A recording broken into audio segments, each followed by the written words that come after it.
जय महाराष्ट्र, जय जवाहर। मैं एक विनती लेकर आया था संतोष साहू। मैं ये इसलिए विनती लेकर आया था कि नगर पंचायत है हमारे चंद्रशेखर बावनकुळे साहब, मशहूर मंत्री साहब, पालक मंत्री साहब, सीएम साहब से एक विनती थी मेरी, छोटी सी रिक्वेस्ट है कि नगर पंचायत में कर्मचारी है ये सबके ऊपर इंक्वायरी होना चाहिए। क्यों घर कुल के पैसे और टैक्स पात्री वो लगाते हैं, वो टैक्स पात्री में भी इंक्वायरी होना चाहिए। तो झोल बहुत लंबा है वहाँ पर, तो बीच में रेट पड़ी थी वहाँ पर भी। और कर्मचारी कितने हैं सबके ऊपर इंक्वायरी मांगता हूँ मैं। क्यों? तो वो बावनकुळे साहब, हमारे चंद्रशेखर बावनकुळे साहब है, वो कहाँ ध्यान देंगे? ध्यान दे नहीं सकते ना, वो कहाँ ध्यान देंगे बताओ भला।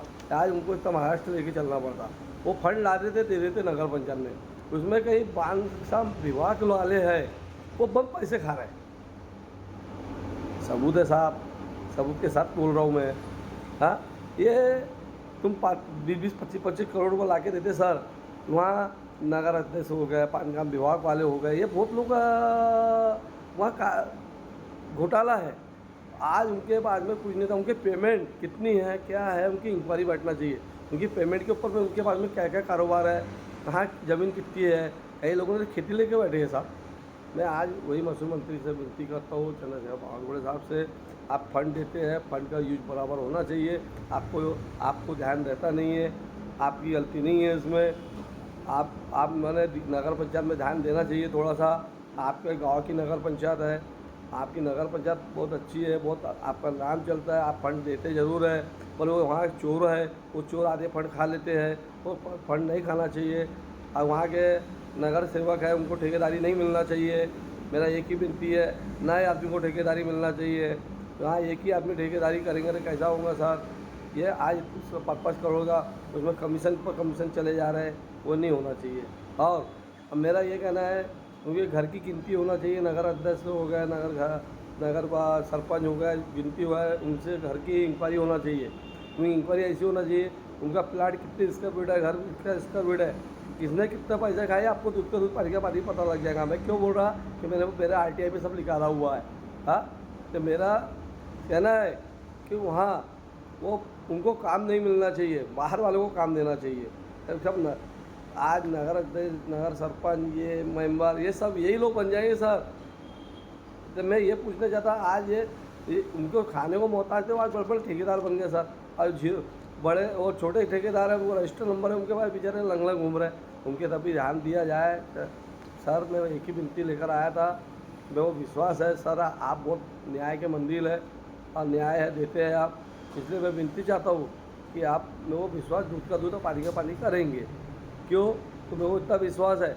अब बांधकाम विभाग के तब आप कान वहाँ इतना घोटाला है बांधकाम विभाग में। एक मैं ED की मांग करता हूँ, ED बैठा ली जाए सर, आपको दूध का दूध पानी का पानी हो जाएगा। मैं नाम लेके नहीं बोल रहा हूँ, आपको बांधकाम विभाग में ED बैठाना चाहिए वहाँ पर, ज़रूर ऐसे गुप्ते बैठाना चाहिए। आपको दूध का दूध पानी का पानी हो जाए। आप ऐसा नहीं बोलूँगा आपके आदमी नहीं, आपके आदमी भी है वहाँ पर। मेरे को ये भी मालूम है कि आपके कहने से बाहर जाते नहीं है। अभी मैं गया था मेरा पट्टा लाने, आपने पट्टे के लिए बोले, वो पट्टे के लिए भी गया था मैं। आपकी मेरे को यहाँ तक बताए, तुम्हारे स्टाफ के लोग ही बताते 4 पेन की कहानी है बोले, 4 पेन की कहानी है। अब ये साहब आप ही पूछो 4 पेन की कहानी क्या है, मेरे को नहीं मालूम। आपके स्टाफ ही लोग बताते कि साहब बोलेंगे हम करेंगे। अरे मैं तो चाहता हूँ ना साहब, अरे साहब बहुत अच्छे हैं, साहब ने हमारे घर लौटा दिए। साहब जैसे साहब ने साहब को भड़का के लोग फ़ायदा उठाते। साहब चंद्रशेखर बावनकुळे साहब ने यहाँ कुल्हाड़ी चमका दिया। कुल्हाड़ी चमकाना बोले तो बहुत बड़ी बात हो गई, माता का दरबार है वो, आज बहुत बड़ी चीज़ है। इसके लिए मैं विनती चाहता हूँ कि आज बावनकुळे साहब को तो अपने सपोर्ट करना चाहिए कुल्हाड़ी की जनता ने, कि अपना गाँव का नाम ऊँचा कर दिए उन्हें। आज देवी मंदिर देखो, आज ये हमारा वो चौक देखो, चमका दिए सर ने। हाँ, आज अरे ठेकेदार खाते हैं, खाने दो, थोड़ा बहुत तो खाएंगे, पर ठेकेदार ऐसे चुनो सर, वो ठेकेदारी की ढेरी निकले जा रही, वही ठेकेदार को और काम पर काम दे ही जा रहे हैं। ऐसा मत करो। आज वो चिल्लर पे खेलने वाला है, वो काम पर लेते जा रहा है। और नए ठेकेदार को भी चमकाओ सर। कई बेचारे तुम्हारे नाम से चिल्लाते हैं। अब मैं उनको समझाया, बावनकुळे साहब की गलती नहीं है।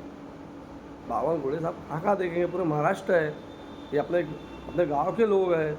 अभी मेरी इतनी बड़ी आदिवासी का मकान तोड़ने के बाद जगह लौटा है उन्हें, कितनी बड़ी बात है कि मैं मालूम है, समझता तुमको? हाँ, आज इस भगवान बूढ़े साहब ने मेरे को मेरी एक गरीब आदिवासी मैडम की जगह लौटा दी है। अब फिर अब तुमने मेरे ये जवाब पूछे, मैंने बोला कि भाई तुम्हारा सामान क्यों नहीं मिला था? मैंने बोला तुम आपको क्या बोला कि हमारे साहब है, हमको सामान का भी चिंता नहीं है, हमने जगह दी है तो सामान का भी निर्णय आज निकल लगेगा। तो मैं विश्वास है कि मेरे पवन गुड़े साहब एक आदिवासी को न्याय देंगे। एक आदिवासी के ऊपर 50 लाख का कर्ज चल रहा है, घर में आत्महत्या करने की मोहलत आ चुकी है। अब किस्त 50-60 हज़ार रुपये महीना किस्त जाती है, खाने को मोहताज हूँ। उसके लिए आप संतोष साहब की तरफ ध्यान दीजिए। जय हिंद, जय भारत।